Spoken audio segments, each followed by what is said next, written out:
నమస్తే, welcome to our channel. ప్రస్తుతం మనతో సీనియర్ జర్నలిస్ట్ దాము బాలాజీ గారు ఉన్నారు. వారితో మాట్లాడదాం. సార్ నమస్తే. సార్ పుష్ప 2 రిలీజ్ సందర్భంగా సంధ్య థియేటర్కి అల్లు అర్జున్ వచ్చిన టైంలో ఒక తొక్కిసలాట జరిగి ఒక మహిళ చనిపోయారని, అలాగే ఒక బాబు కోమాలో ఉన్నాడని న్యూస్ వచ్చింది కదా సార్, దాని గురించి మీరు ఏం చెప్తారు? ఇది చాలా విషాదకరమైన వార్త. అంటే మామూలుగానే అంతకుముందే ఎవరో పెట్టారు పోస్ట్ ఒకటి ఫేస్బుక్లో, నేను చూసా. ఇంత హంగామా అవసరమా, ఫస్ట్ డే చూడకపోతే ఏమవుతుంది, నాకు భయంగా ఉంది, ఎక్కడైనా ఎవరైనా చనిపోతారేమో అని ఒక పోస్ట్ పెట్టారు. కరెక్ట్గా పెట్టిన కొన్ని గంటల్లోనే ఈ సంఘటన జరిగింది. అదేంటంటే సంధ్య ఆర్టీసీ క్రాస్ రోడ్లో సంధ్య అనేది మెయిన్ సింగిల్ స్క్రీన్లలో ఇంపార్టెంట్ హైదరాబాద్లో. సో దాంట్లో సినిమా వేరే దగ్గర సినిమాలు రిలీజ్ చేసుకున్న వాళ్ళు కూడా సంధ్యలో చేస్తారు, అంత ఇంపార్టెంట్. ఎందుకంటే మాస్ అంతా అక్కడికి సింగిల్ స్క్రీన్ కాబట్టి మాస్ అక్కడికి బాగా వస్తారు. సో అలాంటి దాంట్లో వాళ్ళు మామూలుగా హీరోలు కూడా అక్కడికే వెళ్ళి చూస్తుంటారు, ఎందుకంటే మాస్ ఆడియన్స్కి వస్తారు కాబట్టి అది బాగుంటుంది అనేది. సో అలాగా అల్లు అర్జున్ వచ్చిన సమయంలో ఒక ఫ్యామిలీ అక్కడికి, భాస్కర్ ఆయన పేరు, ఆయనకి 39 years, వాళ్ళ భార్య పేరు రేవతి 35 years, కొడుకు 9 years శ్రీ తేజ్, తర్వాత కూతురు కొడుకేమో 9 ఏళ్ళు, కూతురు సన్విక 7 years. సో ఈ ఫ్యామిలీ వెళ్ళారు థియేటర్కి. అయితే అదే టైంలో అల్లు అర్జున్ రావడం, ఫ్యాన్స్ ఒక్కసారిగా ఎగపడడం, తగిన బందోబస్తు పోలీసులు లేకపోవడం, దీనివల్ల ఏమైందంటే తొక్కిసలాట జరిగింది. అందులో ఈమె వీళ్ళ బాబు ఇద్దరు కూడా తొక్కిసలాటలో తీవ్రంగా గాయపడ్డారు. దాంట్లో ఇమ్మీడియట్గా వాళ్ళని విద్యానగర్లో ఉండే దుర్గాబాయ్ దేశ్ముఖ్ హాస్పిటల్కి తీసుకెళ్లారు, బట్ ఆమె చనిపోయింది. ఆ అబ్బాయి కూడా కోమాలోకి వెళ్ళాడు. ఇప్పుడు ఆ అబ్బాయి ఇంకా హాస్పిటల్లోనే ఉన్నాడు. ఈమెను మాత్రం ఈ డెడ్ బాడీని గాంధీ హాస్పిటల్కి తరలించారు. సో ఈ అబ్బాయిని కూడా కామినేని హాస్పిటల్కి షిఫ్ట్ చేసినట్టుగా చెప్తున్నారు. అతను కూడా క్రిటికల్ కండిషనే అని చెప్తున్నారు. అంటే ఒక 9 ఏళ్ల బాబు, 35 years వాళ్ళ అమ్మాయి అయితే చనిపోయింది, బాబు కూడా సీరియస్గా ఉంది. సో మొత్తం వాళ్ళ జీవితం పుష్ప 2 వల్ల వాళ్ళ ఫ్యామిలీ విచ్ఛిన్నం అయిపోయింది. అది తీరని విషాదంగా వాళ్ళ దీంట్లో మిగిలిపోయింది.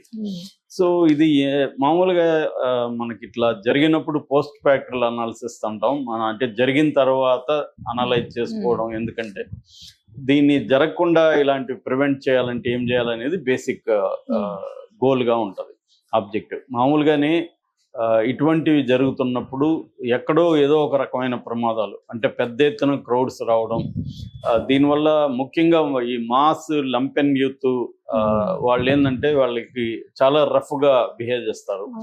కాబట్టి వీళ్ళ ఫ్యామిలీ, మరి వీళ్ళు ఒక డీసెంట్ ఫ్యామిలీ, ఆ థియేటర్కి ఎందుకు వెళ్ళారు ఆ టైంలో? మార్నింగ్ చూసుండొచ్చు, 2 రోజులు ఆగి చూడొచ్చు, లేదు ఫస్ట్ డే ఫస్ట్ షో చూడాలనుకుంటే మల్టీప్లెక్స్కి వెళ్ళి ఉండొచ్చు. మేబీ అక్కడ టికెట్లు దొరకకుండా దీనికి వెళ్ళి కూడా ఉండొచ్చు. టికెట్లు దొరకనప్పుడు ఆగి టికెట్లు దొరికినప్పుడు చూస్తే కొంపలే మునిపో.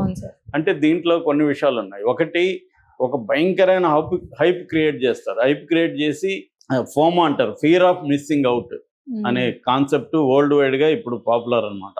అంటే మనం ఒక దాంట్లో మిస్ అయిపోతున్నామేమో అనే ఒక దీన్ని మన అందరికి కలిగిస్తారు. అది దాన్ని ఫోమా అనే కాన్సెప్ట్ అనమాట, ఫియర్ ఆఫ్ మిస్సింగ్ అవుట్ అంటారు. సో ఈ ఫియర్ ఆఫ్ మిస్సింగ్ అవుట్ అనే కాన్సెప్ట్ ని మన అందరిలో కలిగిస్తారు. అంటే మనం ఫస్ట్ డే అందరూ మిస్ అయిపోతున్నాము, మనం ఇప్పుడే చూసేయాలి, లేకపోతే ఈ వస్తువు ఇప్పుడే కొనుక్కునేయాలి, ఒక ఐఫోన్ వెర్షన్ వస్తే ఇప్పుడే కొనుక్కునేయాలి, లేకపోతే ఫోమా వస్తుంది మనకి. సో మిస్ అయిపోతున్నాము, అందరూ ఐఫోన్ 17, 16 కొన్నారు, మనమేమో ఇంకా ఐఫోన్ 13, 14 వాడుతున్నాం అంటే ఫియర్ ఆఫ్ మిస్సింగ్ అవుట్.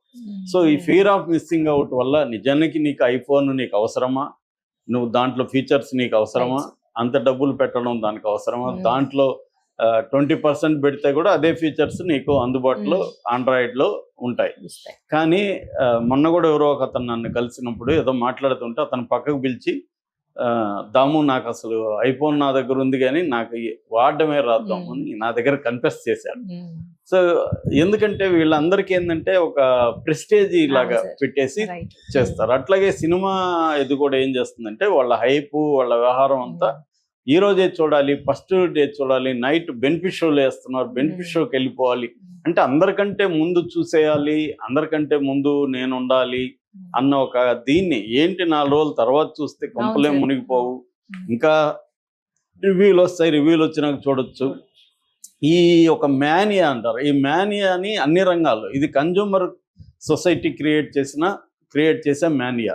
ఎందుకంటే కన్జ్యూమర్ ఇవాళ ఉన్న మొత్తం మన ఎకనామీ అనేది గతంలో ప్రొడక్షన్ సెంటర్ ఎకనామీగా ఉంది, అంటే ఉత్పత్తి కేంద్రంగా ఆర్థిక వ్యవస్థ ఉండేది, దాన్ని పెట్టుబడిదారి విధానం, ఉత్పత్తి కేంద్రంగా పెట్టుబడి క్యాపిటలిజం అనేది ఉండేది. ఇవాళ కన్జంప్షన్ కేంద్రంగా క్యాపిటలిజం మారిపోయిందని జిగ్మండ్ బౌమన్ అని ఒక ఆయన లిక్విడ్ మోడర్నిటీ అనే ఒక థియరీని చేశాడు.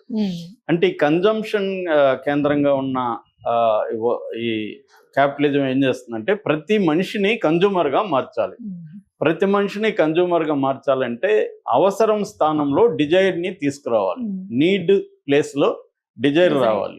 నీడ్ అయితే ఇప్పుడు నాకు ఆ సెల్ ఫోన్ నీడా కాదా అనేది, ఈ కారు నాకు నీడా కాదా, ఈ ఇంత కాస్ట్లీ వాచ్ నాకు నీడా కాదా, లేకపోతే ఈ నేను ఒక 50,000 పెట్టి షర్ట్ కొనుక్కోవాలి, అది నీడా కాదా అనేది మన క్రైటీరియా ఒకప్పుడు ఉండేది. ఇవాళ నీడ్ కాదు, డిజైర్ అనేది ఏంటంటే డిజైర్ అనేది నెవర్ సాటిస్ఫై అవ్వదు. అందుకని ఆయన ఏమంటాడంటే డిజైర్, ఒక కోరిక ఇంకొక కోరికను కోరుతూనే ఉంటుంది.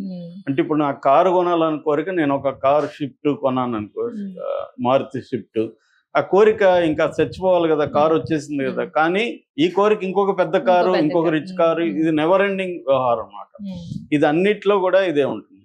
సో ఇలాగా మనుషుల్ని తయారు చేయడం వల్ల ఏమవుతుందంటే మనం ఒక మనం కూడా ఒక ప్రోడక్ట్ గా మారిపోతున్నాం, మనుషులు కూడా ఒక ప్రోడక్ట్ గా మారిపోతున్నారు అనేది కూడా ఆయన చెప్తాడు. ఇలాగా కన్జ్యూమర్స్ గా మార్చేసే సొసైటీలో ఈ ఫోమా అనే కాన్సెప్ట్ ని, ఫియర్ ఆఫ్ మిస్సింగ్ అవుట్ అనే కాన్సెప్ట్ ని వాళ్ళు ప్రవేశపెట్టారు. దాన్ని అందరూ మనం గుడ్డిగా ఆలోచించకుండా పరుగులెత్తుతున్నాం. కాబట్టి ఎప్పటికీ మనకి సాటిస్ఫాక్షన్ ఉండదు, ఎప్పటికీ మనకి హ్యాపీనెస్ అనేది 500 కోట్లు ఉన్నా కూడా వాడు హ్యాపీగా ఉంటాడు. ఎందుకంటే 1000 కోట్లతో వాడు అగైన్ కంపేర్ చేసుకుని టార్గెట్ పెరిగిపోతాం. ఫస్ట్ టార్గెట్ ఏమో 500 కోట్లు, 1000 వస్తే మళ్ళీ 1000 కోట్లు, 1000 వస్తే ఇంకా ఇలాగా నెవర్ ఎండింగ్ అనమాట. సో అందువల్ల ఇలాంటి ఫ్యామిలీస్ కూడా ఏం చేస్తున్నారంటే వాళ్ళ పిల్లలు ఒత్తిడి కావచ్చు, ఇంకోటి కావచ్చు, బెనిఫిట్ షోకి వెళ్ళాలి, ఫస్ట్ షోకి వెళ్ళాలి, లేదా అల్లు అర్జున్ వస్తున్నాడు కాబట్టి వెళ్ళాలి, ఇలాంటి ఒక ఇది పిల్లలకు కూడా నో చెప్పే కల్చర్ అనేది పేరెంట్స్ అలవాటు చేయకపోతే ఏమవుతుందంటే మనం వాళ్ళకి సరెండర్ అయిపోతాం. వాళ్ళకి అది అర్థమై బ్లాక్మెయిల్, ఎమోషనల్ బ్లాక్మెయిల్ చేస్తూనే ఉంటారు. చిన్నప్పటి నుంచి నో చెప్పే కల్చర్ను కూడా పెంచాలి పేరెంట్స్. అది చేయరు, ఎందుకంటే పిల్లలు ఎక్కడ హర్ట్ అవుతారో, పిల్లల్ని ఏడుస్తారేమో, వాళ్ళని బాధ పెట్టకూడదు, ఇటువంటి పనికిమాలిన కాన్సెప్ట్లో ఉండడం వల్ల ఏమవుతుందంటే వాళ్ళకి నో చెప్పకుండా అలవాటు అయిపోయి రేపు పొద్దున వాళ్ళు ఎక్కడ నోని కూడా భరించలేక క్రిమినల్స్, లేకపోతే డిప్రెషన్, యాంగ్జైటీ, ఎందుకంటే ప్రపంచం అలాగ ఉండదు కదా, అనేక సార్లు మనకు ప్రపంచం నో చెప్తూ ఉంటుంది. సో ఇటువంటి కాన్సెప్ట్ లో ఈ మేబీ వీళ్ళు వెళ్ళుంటారు. అది ఒక యాంగిల్. రెండవ యాంగిల్ ప్రొటెక్షన్. ఇప్పుడు అల్లు అర్జున్ లాంటి వాడు వెళ్తున్నప్పుడు, నేను అక్కడికి వెళ్ళినప్పుడు అక్కడ లా అండ్ ఆర్డర్ పరిస్థితి ఎలా ఉంది, అక్కడ పోలీస్ సిస్టమ్ ఎలా, ఇవన్నీ అల్లు అర్జున్ లాంటి వాళ్ళు కూడా జాగ్రత్తలు తీసుకొని వెళ్ళాలి. లేకపోతే ఇప్పుడు ఇతను ప్రమోషన్ కోసం ఫ్యాన్స్ ని అలరించడం కోసం వెళ్ళినప్పుడు సైడ్ ఎఫెక్ట్ గా ఇటువంటి వైలెన్స్ చోటు చేసుకున్నప్పుడు ప్రాబ్లం అవుతుంది. అట్లాగా థియేటర్ వాళ్ళు ప్రతిసారి ఇలాంటివి రిలీజ్ అవుతూనే ఉంటాయి కదా, వాళ్ళకి ఐడియా ఉండాలి కదా. సో హీరో వచ్చినప్పుడు ఎలా ఉంటుంది, తగిన ప్రొటెక్షన్ వాళ్ళు ఎందుకు ఏర్పరచలేదు అనేది థియేటర్లకు ఉన్న ఇది. అట్లాగే పోలీసులకు కూడా ఎక్కువ మందిని అక్కడ కేటాయించడం ఇది జరగట్లా. ఇది చాలా చోట్ల ఇటువంటి క్రౌడ్ వెళ్ళి, మనం కూడా ఇంతకుముందు కూడా చెప్తున్నాం, స్వాముల దగ్గర ఆ మధ్య కూడా 7-8 మంది చనిపోయారు బాబా దగ్గరికి వెళ్ళి. ఇటువంటివి అనేకం జరుగుతున్నాయి. క్రౌడ్ ఉన్న చోట దాన్ని ఆర్గనైజ్ చేయడం, ఈ క్రౌడ్ లో కూడా నేను ఇందాక చెప్పినట్టు ఫియర్ ఆఫ్ మిస్సింగ్ అవుట్ అని ముందుగా ఉండాలి అని పరిగెత్తడం. ఎవరు చెప్పారు ముందుగా ఉండాలని పరిగెత్తే నువ్వు శ్మశానానికే, నీ గోల్ శ్మశానం తప్ప ఇంకేం కాదని. సో ఇటువంటి దీంట్లో ప్రతి మనిషి కూడా ఆలోచించుకోవాలి, మనం ఎందుకు పరిగెత్తాలి, ఎందుకు ఫస్ట్ డే చూడాలి, ఎందుకు ఈ వస్తువును కొనాలి,